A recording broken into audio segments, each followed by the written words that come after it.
19장은 유다 멸망에 대한 행위를 통한 예언이죠. 20장은 이 말씀 전하는 자의 답답함, 조롱받고 핍박받는 이야기를 하고 있고요. 21장에서는 그래서 그 유다의 패망이 이루어집니다. 그러면서 그 속에서 사는 자들, 그 속에서 살아나는 길, 이것이 예언되어 있습니다. 어제 말씀도 행위를 통하여서 보여주는 예언이라고 그랬죠. 뭐 하지 말라 그랬죠? 결혼하지 마라. 그죠? 또 초상집에도 가지 마라. 잔치집에도 가지 마라. 이런 걸를 통해서 뭘 보여준다고요? 저주받아 마땅히 죽을 죄인들, 그죠? 파멸될 유다를 예언하는 거죠. 그 속에서 뭘 보여준다고요? 그 속에서 고난과 고통 속에서 하나님을 알게 하려고 하는 그 하나님의 마음을 깨달으라는 것 우리에게 주셨습니다. 19장 역시 하나님의 그 마음, 하나님의 일하심을 보여주는 행위 예언입니다. 1절로부터 10절 보면 옹기를 깨뜨리는 행위를 통해서 보여주는 하나님의 주권이죠. 우리 토기장이의 이야기를 아시죠? 그런데 그 이야기가 이제 여기서부터 나오는 거죠. 18장부터. 어제 읽으셨나요? 18장에 보면 오늘도 간단하게 18장을 보고 갈게요. 왜냐하면 토기장이를 보고서는 토기장이가 가진 그 옹기를 깨뜨리는 일이 나오기 때문에 토기장이의 이야기를 먼저 보죠. 18장에 보면은요, 하나님이 예레미야를 토기장이 집으로 보내죠. 그러자 예레미야가 순종하고 갑니다. 뭘 보았을까요? 진흙으로 그릇을 만드는 걸 봅니다. 자기가 만들고 싶은 것을 만들고 있는 것. 그러면서 이제 18장 6절에서 이렇게 말씀하시죠. 여호와께서 말씀이시니라, 여호와의 말씀이니라, 이스라엘 족속아, 이 토기장이가 하는 것 같이 내가 능히 너희에게 행하지 못하겠느냐? 이스라엘 족속아, 진흙이 토기장이의 손에 있음 같이 너희가 내 손 안에 있느니라. 예. 신약 성경에 나와서도 우리가 알 수 있죠. 그죠? 로마서에서 보면 토기장이가 진흙 한 덩이를 가지고 귀시 쓸 그릇도 만들고 천하게 쓸 그릇도 만들고 마음에 들지 않으면 어떻게 해요? 깨뜨려 버리는 그 이야기를 볼 수가 있습니다. 하나님이 하나님의 주권을 강조할 때 이 토기장이의 이야기와 옹기의 이야기를 하고 있는 것. 그래서 10절에 이렇게 말합니다. 18장 10절. 만일 그들이 나 보기에 악한 것을 행하여 내 목소리를 청종하지 아니하면 내가 그들에게 유익하게 하리라고 한 복에 대하여 뜻을 돌이키리라. 악을 행하면 죄를 지적하는 것이야 부숴버리겠다. 그러나 11절은 뭐라고 말하는가 하면 그러나 거기에서 돌아오면 너희는 각기 악한 길에서 돌이켜 너희의 길과 행위를 아름답게 하라. 그러면 구원하겠다. 그죠? 그래서 이제 그런데 불구하고 13절은 뭐라 그래요? 이스라엘이 범죄하였다. 그래서 심판하리라. 이게 17절이에요. 17절 내가 그들의 원수 앞에서 흩어버리기를 동풍으로 함과 같이 할 것이며. 동풍, 바람이죠. 우리나라에 바람으로 하는 것, 이건 그냥 세상에 일반적인 바람 부는 거 아니고 거기다 담아주신 건 성령 쓰죠. 성령의 바람. 그러면 어떻게 돼요? 다 날아간다. 심판이 임하리라. 그랬더니 이제 그들이 일어나서 예레미야를 죽이려고 하는 거예요. 이렇게 얘기를 들으면 어디가 생각나야 되죠? 신약 성경에 예수님이 그들의 죄를 지적하고 그들에게 심판을 면하지 못한다. 화 있을 것이다 라고 했더니 그들이 일어나서 예수를 죽이려고 하는 그 모습 그대로죠. 맞습니다. 이것은 하나님의 사람들이 이 땅을 살아가는 모습이죠. 하나님의 사람들은 다 선지자, 하나님의 사람들은 다 생명과 진리를 가진 자요. 사명을 가진 자요. 그들이 진리를 선포하면 세상은 그들을 향해 돌을 던지게 되어 있다라는 얘기를 하는 거예요. 아, 옛날에는 그랬구나. 옛날에는 그랬구나. 그렇게 보시면 안 돼요. 그죠? 그래서 이제 19장으로 오는 겁니다. 19장에 가서 하나님이 토기장이에게 가라 그렇게 말씀해요. 토기장이에 가서 옹기를 하나 사라. 다시 이제는 토기장이의 옹기를 사라. 옹기를 사라. 그리고 백성의 어른들, 장로들이죠. 백성의 장로들, 제사장, 종교 지도자들이요. 몇 사람과 흰놈의 아들의 골짜기로 가라. 그리고 내가 너에게 이런 말을 다 선포하라. 1절, 2절 말씀입니다. 뭐라고 선포할까요? 뭐라고 선포할까요? 이게 이제 3절 말씀이에요. 말하기를 너희 유다 왕들과 예루살렘 주민아 여호와의 말씀을 들으라. 만군의 여호와 이스라엘의 하나님이 이같이 말씀하시되 보라 내가 이곳에 재앙을 내릴 것이라. 그것을 듣는 모든 자의 귀가 떨리니 이는 그들이 나를 버리고 이곳을 불결하게 하며 이곳에서 자기와 자기 조상들과 유다 왕들이 알지 못하던 다른 신들에게 분향하며 무죄한 자의 피로 이곳을 채웠음이며 재앙이 있을 것이다. 심판이 있을 것이다. 고통이 있을 것이다. 원인이 뭐라고요? 자기 조상들과 유다 왕들도 알지 못하던 신을 섬긴 것처럼 너희도 다른 신들에게 분향하며 무죄한 자의 피로 이곳에 채웠기 때문이다. 그 구체적인 행위가 5절 바알을 위하여 산당을 건축하는 것이고 자기 아들들을 바알에게 번제로 불살라 드렸나니 이는 내가 명하거나 말하거나 뜻한 바가 아니니라. 자, 바알을 위하여 산당을 건축했다. 그죠? 그 뭐 신당이죠. 바알의 제단. 자기 아들을 번제로 바알에 불살랐다. 아, 옛날엔 그랬구나. 그러고 가시면 이 성경은 여러분의 책이 아닙니다. 성경은 지금 그때의 이야기를 비유로 들어서 지금 우리의 이야기를 하고 있는 겁니다. 우리의 이야기. 그걸 볼 수 있어야 돼요. 그죠? 이런 자들은 저주와 심판을 받고 지옥에 던져진다라는 얘기가 이제 10절부터 15절까지 나오는데요. 어떤 사람들이죠? 다시 한번 생각해 볼까요? 그들이 지금 어디에 있다고요? 그들을 데리고 어디로 들어가라고요? 흰놈의 아들의 골짜기예요. 예레미야서 7장 31절에 보면 도벳 사람 건축하고 그죠? 사당을 건축하고 그 자녀를 불살랐던 곳 거기가 이제 흰놈의 아들의 골짜기예요. 7장 32절에 보면 살육의 골짜기라고 그랬고 그죠? 오늘도 거기서 무슨 골짜기가 되게 하겠다고요? 죽음의 골짜기가 되게 하겠다고 말씀을 하고 있어요. 그죠? 자, 시편 23편 4절은 거기를 뭐라 그러는가 하면 사망의 음침한 골짜기라 그랬어요. 바로 이 세상을 묘사하고 있는 겁니다.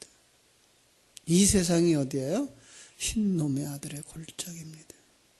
그 속에 사는 인생들, 자기의 행복, 번영을 위해서 제사를, 심지어 자식을 불태워드리는 그것이 무엇이라고요? 4절 말씀처럼 하나님을 버리고 다른 신, 우상 숭배하는 것.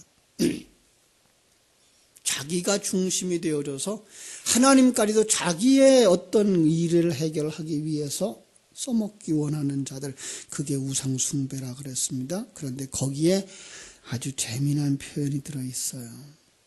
거기에다가 뭐라 그러는가 하면은요, 무죄한 자의 피로 채워진 곳 이렇게 되어 있어요. 그죠? 무죄한 자의 피로 채워진 곳. 4절 말씀이죠. 자, 그냥 여러분 잘못 그냥 보고 세상에 그냥 글자적으로 보면 죄 없는 자들이 많이 죽어서 거기에 피를 흘렸구나. 그렇게 생각하죠. 조금 더 뒤로 가서 죄 없는 자가 이 세상에 있다 없다. 그럼 누구의 피예요? 그 예수의 피로 가득 찬 곳이에요. 그러니까 예수 생명이 가득 찬 거예요. 세상은 지금 죽음의 골짜기인데 여기에 하나님의 생명이 가득 찼다고요. 이걸 아는 자는 살아나는 자고요. 이걸 모르는 자는 거기가 그냥 영원히 그들의 무덤이 되는 거예요.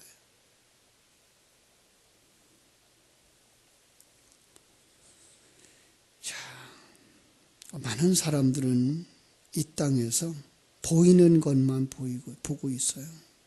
그래서 하나님의 성전을 보지 못하고요. 건물만 보고 있고요. 하나님이 함께 하시는 것 보지 못하고요. 내 곁에 있는 사람들만 보는 거예요. 하나님의 일하심 보지 못하고요. 사람들의 움직임과 나를 해롭게 하거나 힘들게 하는 사람들에 대하여 원망만 하는 거예요. 여러분, 그 속에서 하나님의 백성은 무엇이 보여요? 생명이 보여요. 그곳에서 하나님이 함께 하심이 보여요. 하나님이 나를 인도하시고 계신 사실과 하나님이 나를 만들고 계신 사건, 한순간도 나를 떠나지 아니하시고 나를 지금 만들어가고 있는 사건인 그 손길이 느껴지는 사람들, 그가 열린 눈을 가진 자요, 그가 하나님의 생명을 가진 자인 줄로 믿습니다.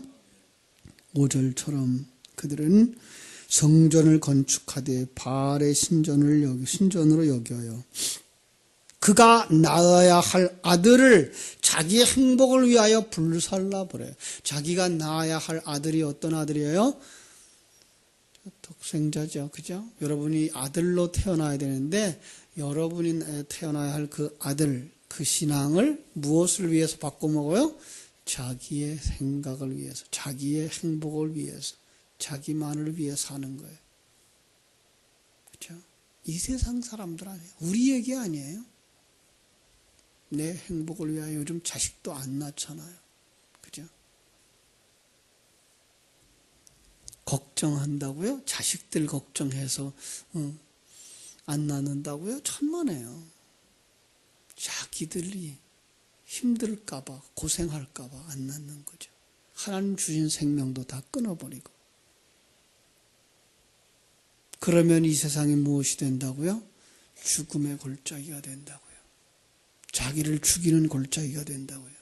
자, 영적인 의미를 알면요, 자기가 죽고 아들이 사는 거예요. 그죠? 옛사람이 죽고 새 사람이 사는 그림이에요. 그런데 이 영적인 진리를 모르면 자기의 행복을 위해서 자기 속에 태어나는 새 생명을 죽이는 거예요. 이게가 흰놈의 아들의 골짜기예요. 마태복음 10장 39절에도 주님은 이렇게 말씀하셨죠. 마태복음 10장 39절, 자기 목숨을 얻는 자는 잃을 것이요 나를 위하여 자기 목숨을 잃는 자는 얻으리라. 어떤 결과를 맞이하나 보세요. 7절, 유다와 예루살렘의 계획을 무너뜨릴 거다. 하나님이 인간의 계획을 다 부숴버려요. 사람이 그 계획을 세울지라도 하나님이 허락지 아니하시면 그것은 이루어지지 않는 거라는 이야기 우리 잘 알고 있잖아요. 그죠? 대적 앞에서, 대적의 칼 앞에서 엎드려져 그 시체가 공중의 새, 땅의 짐승들의 밥이 되게 하시는 거예요. 8절, 이 성읍으로부터, 성읍에서 뭐가 돼요? 놀람과 조롱거리가 돼요. 그들의 성이죠. 바벨탑을 쌓았는데 그들은 그 바벨탑 견고할 거라고 생각했죠. 내가 쌓은 내 업적, 내가 만들어 놓은 돈, 내 인생의 계획들은 영원할 거다. 천만의 말씀. 부자의 비유를 아시죠? 금년엔 풍년이야. 창고를 다시 헐고 크게 짓고 가득 채우고 내 영혼아 먹고 마시고 즐거워하자. 하지만 그날 밤에 네 영혼을 취한다면 네가 준비한 것이 누구의 것이 되겠니? 마찬가지예요. 우리는 이 세상 속에서 정말로 내 것이 다 든든한 줄 알고 견고한 줄 알고 완전할 줄 아는데 하나님이 뭐 하신다고요? 놀람과 조림거리가 되게 하신대요. 9절, 그들의 원수와 그들의 생명을 찾는 자들에게 둘러싸여 곤경에 빠질 때 자식의 살을 먹으며 친구의 살을 먹는데요. 황폐되어지며 자중질환이 일어난대요. 이거 요한계시록에서 봤죠? 심판의 모습들이에요. 이것을 다 담은 그 하나의 행위 예언이 뭔가 하면 옹기를 깨트리는 거예요. 하나님이 만들었던 그 옹기. 누구예요? 여러분과 나예요. 깨트리는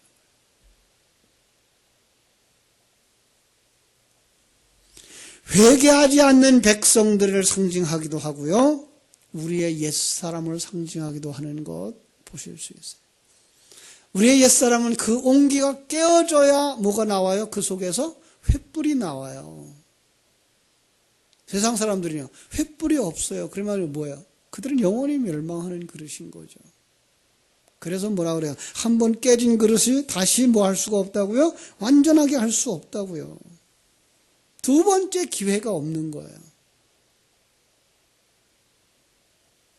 이것을 육체적 이스라엘, 유다에 대한 경고라고 보다는 영적인 하나님에게 주신 경고라고 보셔야 돼요. 왜냐하면 이스라엘 백성들에게는 그렇게 해서 그들을 어디로 몰아붙여요?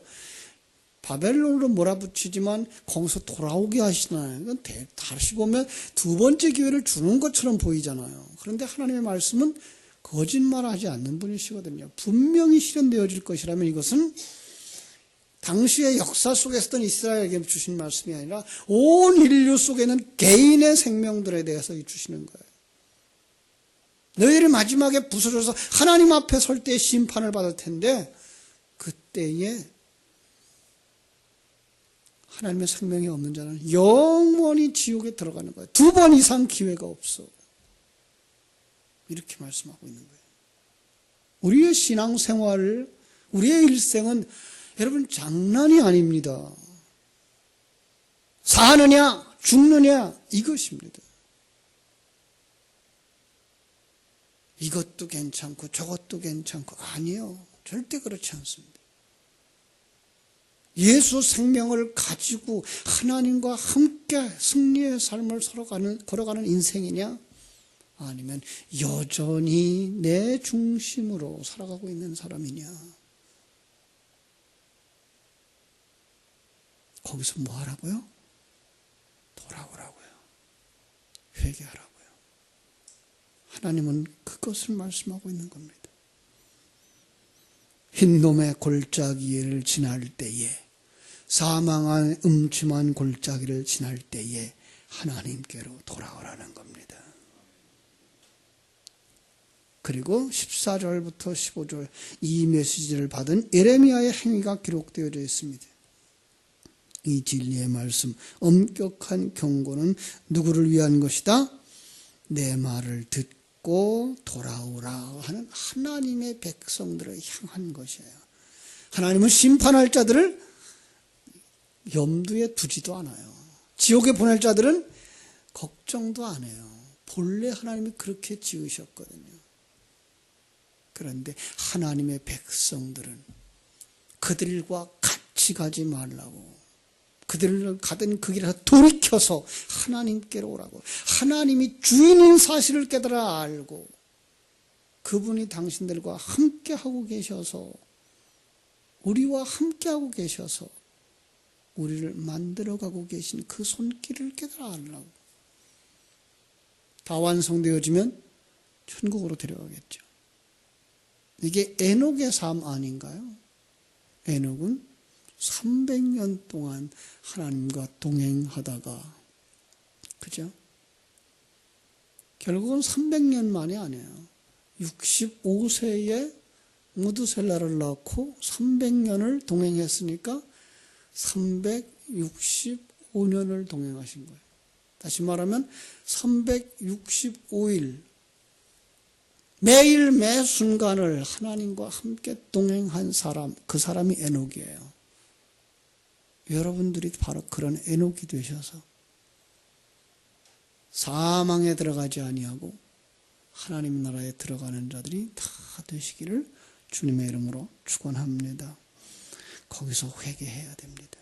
흰놈의 골짜기, 사망의 음침한 골짜기를 지날 때에, 다시 말하면 하나님이 허락하신 생명이 있는 그 시간에 하나님의 주권을 인정하고, 그죠? 자기가 주인 되어졌던 자리, 자기가 판단의 자리에 있던 자리, 자기의 행복을 자기가 추구했던 그 세속적인 관점으로부터 돌아와서 하나님 당신이 옳습니다. 하나님의 손길이 전능한 손길입니다. 나를 인도해서 여기까지 오신 분이 하나님인 줄을 믿고 감사합니다.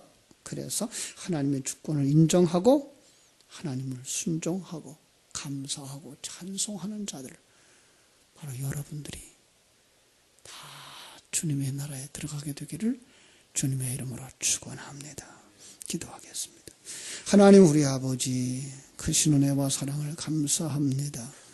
우리는 전능하신 하나님의 손 안에 있는 진흙덩이요 빚어지는 옹기들인 것을 믿고 감사를 드립니다. 그런데도 불구하고 이 세상에 살아가는 동안 우리는 내가 잘난 척하면서 살아가고 있습니다. 하나님의 주권을 인정하지 못하고 이것저것들이 바로 내가 행한 것 때문에, 내가 이러한 일 때문에 맺어진 결과라고 생각하는 어리석음에 빠질 때가 한두 번이 아닙니다.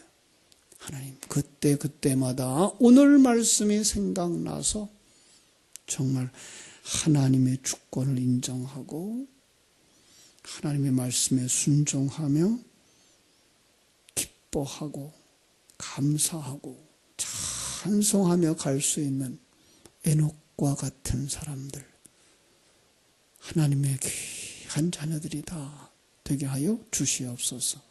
이 땅의 시간들은 잠깐이며 완성되어지면 영원한 하나님 나라에 들어갈 소망이 있는 사람들인 것을 깨달아 알고 매일매일을 하나님이 허락하신 환경 속에서 하나님이 허락하신 시간까지 담대하게 승리의 삶을 살아갈 수 있는 복된 성도들이 다 되게 하여 주시옵소서.